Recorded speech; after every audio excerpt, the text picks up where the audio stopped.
सो ये जो last India जीता था, जो वाहिद इंडिया जीता था 2007 में, तो चूंकि हरभजन सिंह थे ही उसमें स्पिनर, तो मैं चाहूंगा हरभजन अगर आप कुछ कहना चाहेंगे जो आकिब जावेद साहब ने कहा। जी, मैं इनसे सवाल करना चाहूंगा आकिब जावेद साहब से कि देखिए, आपने कहा कि जिस टीम की बॉलिंग अच्छी होती है वो टूर्नामेंट जीतती है, ये बात बिल्कुल सही है। बट अकेली बॉलिंग भी, अगर आप दूसरी टीमों को 140 पे आउट कर दोगे, बल्लेबाजी नहीं होगी, तो आपकी टीम तो भी नहीं आगे जाएगी। मैं आपसे ये जानना चाहता हूँ, और थोड़ा सा मैं आपको पीछे 2007 की तरफ भी लेके जाना चाहता हूँ कि उस समय भी हमारे पास के डेप्थ के ऐसे अच्छे बॉलर नहीं थे कि जो बाद में आके अच्छे बॉलिंग करते। बट हाँ, क्योंकि हम डरबन में खेल रहे थे, वहाँ विकेटों में थोड़ा सा मॉइस्चर था और हम सारे टॉसेस जीतते, जहां हमारे फास्ट बॉलर जो कि बॉल को स्विंग कराते थे उनको बड़ी मदद मिल रही थी। तो ये बात बिल्कुल सही है कि जिस टीम के पास बॉलिंग अच्छी होती है वो अच्छा करते हैं।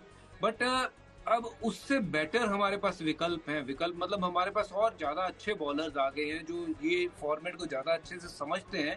उसके बावजूद वो जो रिजल्ट हमें लगता था कि मिलने चाहिए वो मिले नहीं है, जिसके कारण थोड़ा सा हमें ये लगता है कि शायद कुछ तकनीकी कारण है या फिर सोच का विषय है कि किस लिहाज की क्रिकेट खेलते हैं, जिसके कारण ये बड़े बड़े वर्ल्ड कप्स नहीं जीत पाते हैं।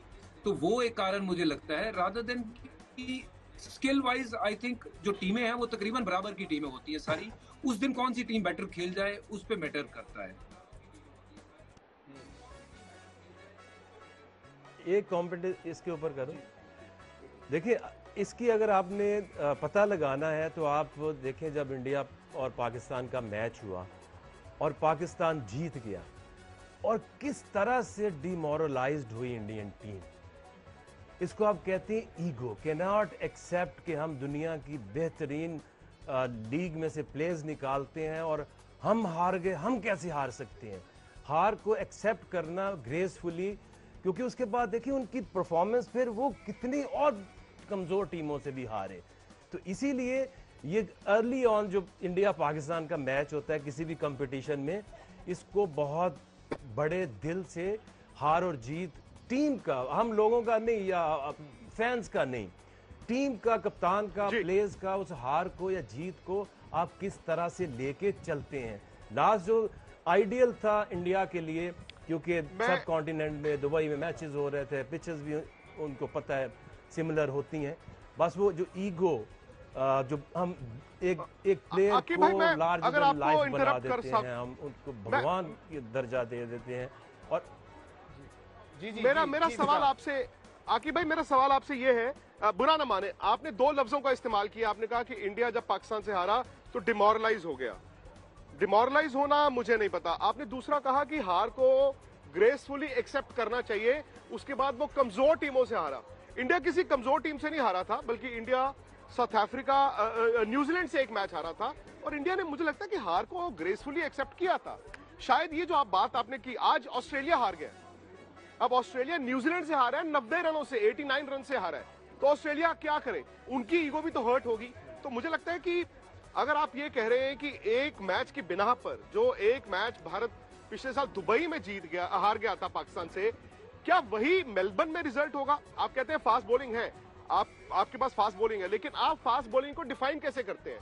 सिर्फ वो फास्ट बॉलर T20 में कामयाब है जो 140 से 145 डालते हैं, या जैसे हरभजन सिंह ने कहा, आपके पास वेरिएशन भी होगा, आपके पास स्लोअर वन भी होगा, आपके पास सीमर भी होगा, आपके पास यॉर्कर भी होगा। आपके लिहाज से बेस्ट बॉलिंग अटैक क्या है T20 में? अच्छा, मैं चाहूंगा इसका जवाब हम दूसरे पैनलिस्ट से भी ले लें ताकि उनको भी इंक्लूड करें। और इमाद वसीम साहब, इसका भी जरा जवाब दे दीजिएगा। I hope Vikrant Gupta won't mind this. इसका भी जवाब दीजिएगा। इमाद साहब, जरा पाकिस्तान की बैटिंग के हवाले से भी बताइए कि एक तो बाबर आजम और रिजवान ने बहुत स्कोर किया है, जबरदस्त स्कोर किया है। इन कंडीशंस में आपके ख्याल में क्या उनका गेम प्लान होना चाहिए, क्योंकि वो थोड़ा सा कंजर्वेटिव अप्रोच रखते हैं? और दूसरा, पाकिस्तान का मिडिल ऑर्डर आप कैसा देखते हैं इन कंडीशंस के हवाले से? पहले तो मैं विक्रांत भाई का जवाब दे दूं उस बात का। आई थिंक विक्रांत भाई, जो फास्ट बॉलिंग है, फास्ट बॉलर वही ज़्यादा अच्छा होता है। ए, उसके पास स्किल्स होती हैं स्विंग करने की in T20 cricket, in any format of the game. बी, वो कंडीशंस ऑफ विकेट को देख के बॉलिंग करता है कि आज इस लेंथ पे बॉल करना है, आज ये वाला स्लो वन वेरिएशन है। आई थिंक जैसे आपके बॉलर हैं Bhuvneshwar Kumar, I think one of the best bowler है कंडीशंस को यूज़ करने के लिए। सो इस तरह हमारे पास शाहीन जैसे होता है, हारिस बहुत अच्छी कर रहे हैं, नसीम। सो हमारे पास आई थिंक 2 या 3 ऐसे बॉलर हैं जो उस कंडीशंस पे उस तरह इफेक्टिव हो सकें।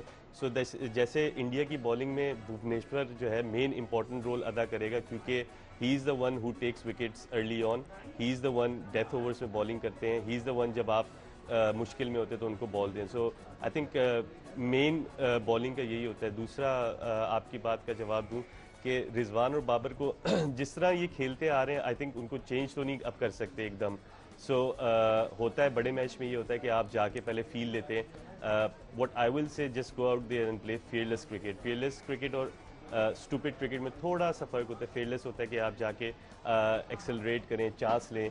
सो मिडिल ऑर्डर पे मैं इसलिए ज़्यादा कमेंट नहीं करता क्योंकि मिडिल ऑर्डर ज़्यादा बॉलिंग ही नहीं खेलता। टॉप 3 ऊपर के सारे हमारे खेलते हैं। सो आई थिंक मिडिल ऑर्डर को जब आप जज करेंगे, जब टॉप 3 कंसिस्टेंट फेल होंगे, तो अच्छी चीज़ ये होती है कि इंडिया के पास भी ये अच्छी चीज़ है कि उनके टॉप 3 जो हैं टॉप प्लेयर्स हैं, और टॉप 4 जो अब जैसे सूर्या कुमार खेलते हैं, तो दुनिया में बेहतरीन प्लेयर के उसमें इमर्ज हुए हैं। सो आई थिंक इंडिया के टॉप 4 और पाकिस्तान का top 3, this is the game for me. And spinners importantly middle overs, जैसे पावर प्ले का मैंने बताया, स्पिनर्स मिडिल ओवर में रोल अदा करते हैं, बहुत ज़्यादा इफेक्टिव होते हैं स्पिनर। सो आई थिंक दोनों टीमें 2-2 स्पिनर से लाजमी जाएंगी। राइट सनी भाई, ऑब्वियसली इंडिया की टीम एक बेहतरीन टीम है, खासतौर पे जो बैटिंग है इंडिया की उसका तो जवाब ही नहीं है। जैसे भी बात की इमाद ने, सूर्या कुमार यादव नंबर 4 पे, फिर केएल राहुल, सब बेहतरीन बैट्समैन है, हर फॉर्मेट में खेल सकते हैं, चाहे टेस्ट क्रिकेट हो T20 हो। आपको नहीं लगता कि कुछ जो आपके साबिक क्रिकेटर्स हैं, फॉर्मर क्रिकेटर्स, वो बहुत कम चांस दे रहे हैं इंडिया को? मैंने कपिल देव का स्टेटमेंट पढ़ा, वो कह रहे हैं only 30% chance of India reaching semifinals. Gautam गंभीर कह रहे हैं कि कोहली को रन स्कोर करने चाहिए to win the match, not for himself. ये ज्यादा ओवर क्रिटिकल नहीं हो गए हमारे कुछ फॉर्मर क्रिकेटर्स? शायद वो सोच रहे कि अगर ऐसी बातें करें तो फिर टीम ज़्यादा मोटिवेट होगी। कोई बंदा, किसी को आप क्रिटिसाइज करते तो वो सोचता है ना कि हाँ मेरे बारे में ऐसा कुछ कह रहे हैं तो मैं रन बनाऊंगा, हाँ मैं रन बनाऊंगा और मैं विकेट ले लूंगा और मैं दिखाऊंगा इनको कि ये भी खेले थे पर इनकी जो प्रेडिक्शन है वो ठीक है नहीं। शायद वैसा भी हो सकता है। कभी कभी अलग अलग मतलब कप्तान जो होते हैं अलग अलग तरीके यूज़ करते हैं मोटिवेट करने के लिए, तो शायद ये एक तरीका होगा कपिल और गौतम गंभीर का।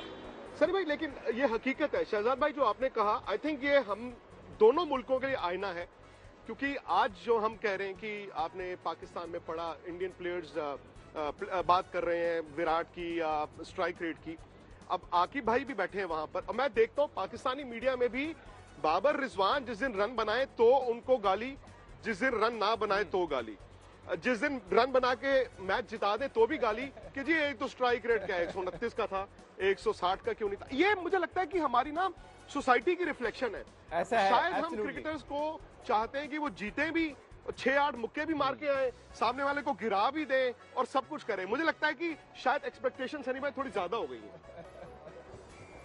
या फिर T20 में हम बाकी मुल्कों से पीछे हैं। देखिए, जब आप देखते हैं T20 क्रिकेट, जहाँ IPL हो या PSL हो, वहाँ पे वो जो देखने के बाद प्लेयर को परफॉर्म करते देखने के बाद एक्सपेक्टेशन तो बढ़ती है, क्योंकि आप उन्हें काफ़ी देखते हैं, काफ़ी बार देखते हैं, आपकी जो फ्रेंचाइज के लिए खेलते हैं, तो उससे फिर एक जो बनता है ना कि इन्होंने इतने सारे रन बनाए तो पाकिस्तान के लिए क्यों नहीं रन बनाए, इन्होंने इतने सारे विकेट ले लिए, इंडिया के लिए विकेट क्यों नहीं लेते, तो वो एक एक्सपेक्टेशन बढ़ती है। और जब आपके एक्सपेक्टेशन से थोड़े से कम हो, आप एक्सपेक्ट करें कि 5 विकेटें लेनी चाहिए, तो किसी बंदे ने 4 विकेटें ले ली 16 रन देकर, पर उन्होंने 5 विकेट नहीं ली, तो इसलिए आप उनको क्रिटिसाइज करेंगे उन्होंने 5 विकेट नहीं ले ली। और किसी बंदे ने 80 या 90 रन बनाए, 100 नहीं बनाए, तो उसको भी आप क्रिटिसाइज कर सकते हैं। तो वैसा होता है कभी कभी, क्योंकि आपने जो एक्सपेक्टेशन है वो बहुत ऊंची की है।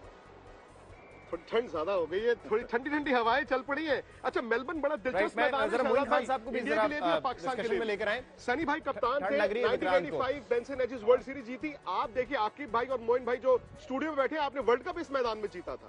अब पता नहीं इन दोनों में आप कैसे कनेक्शन ढूंढेंगे।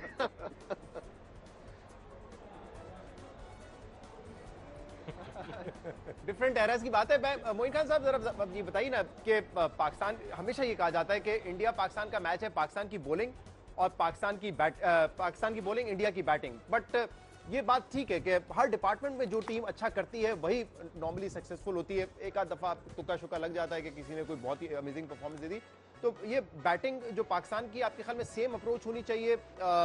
क्या हाई स्कोरिंग ग्राउंड्स हैं ये जहाँ पे आपको फेयरलेस क्रिकेट खेल के 180-200 पे जाना है, या आपके ख्याल में जो हमारा स्टाइल ऑफ क्रिकेट है वो सही है इस वक्त? देखिए, सबसे पहले जब भी कोई भी बैट्समैन जाता है, चाहे वो इंडिया का हो या पाकिस्तान का हो, एक तो इंटेंट बहुत ही इंपॉर्टेंट चीज़ है आजकल की क्रिकेट में, कि आपको मोमेंटम हासिल करना है। अगर आपको बॉल ख़राब मिल रही है और आप उसको प्लेस कर सकते हैं इन द गैप और एग्जीक्यूट कर सकते हैं फॉर बाउंड्री, तो it's better to go for boundaries, क्योंकि फर्स्ट पावर प्ले जो होता है वो बहुत इम्पैक्ट क्रिएट करता है। कोई भी टीम हो, चाहे आप एज अ बैट्समैन बैटिंग कर रहे हो और या आपके ओपोनेंट बॉलिंग कर रही हो, तो आपको डोमिनेंस ज़रूर दिखानी होती है अपनी।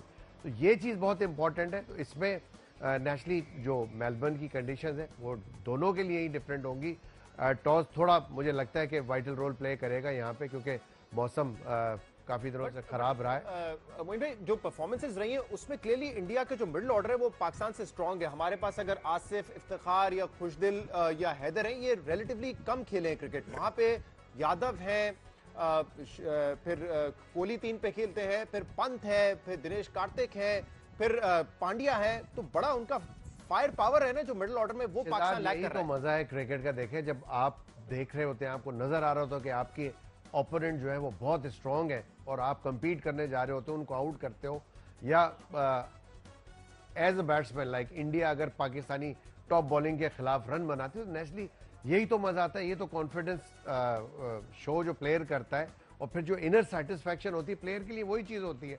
और इसमें मजे की बात यह, जैसे भी सनी भाई ने कहा कि आप 90 बनाए तो क्रिटिसिज्म, 100 नहीं किए, और 100 करके टीम हार गई तो क्रिटिसिज्म, 100 काम नहीं आए।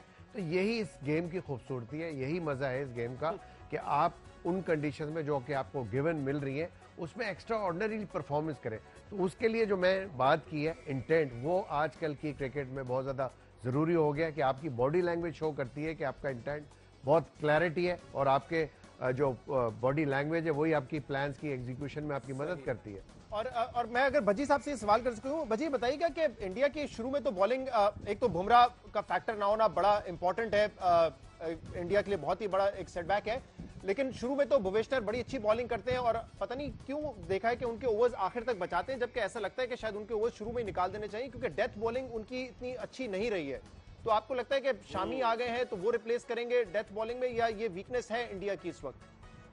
देखिए, हाल फिलहाल में हमने देखा है कि भुवनेश्वर के जो लास्ट वाले ओवर हैं, क्योंकि उनके पास वो पेस नहीं है, यॉर्कर जिसके तेज तरार हो वो बच के निकल जाता है, और भुवनेश्वर वैसे बहुत स्मार्ट बॉलर है।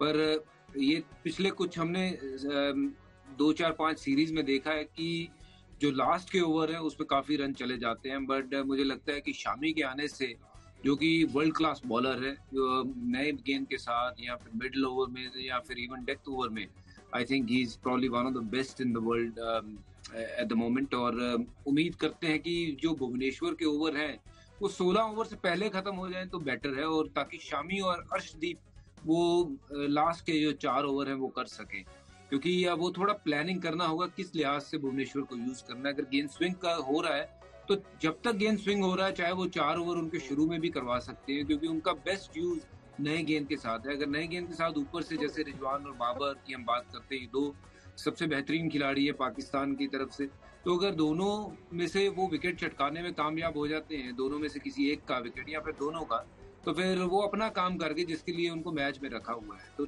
नया गेंद जब तक स्विंग हो रहा है भुवनेश्वर को करना चाहिए, और मुझे लगता है कि शामी जो है वो लेटर स्टेज के लिए उनको बचा के रखना चाहिए।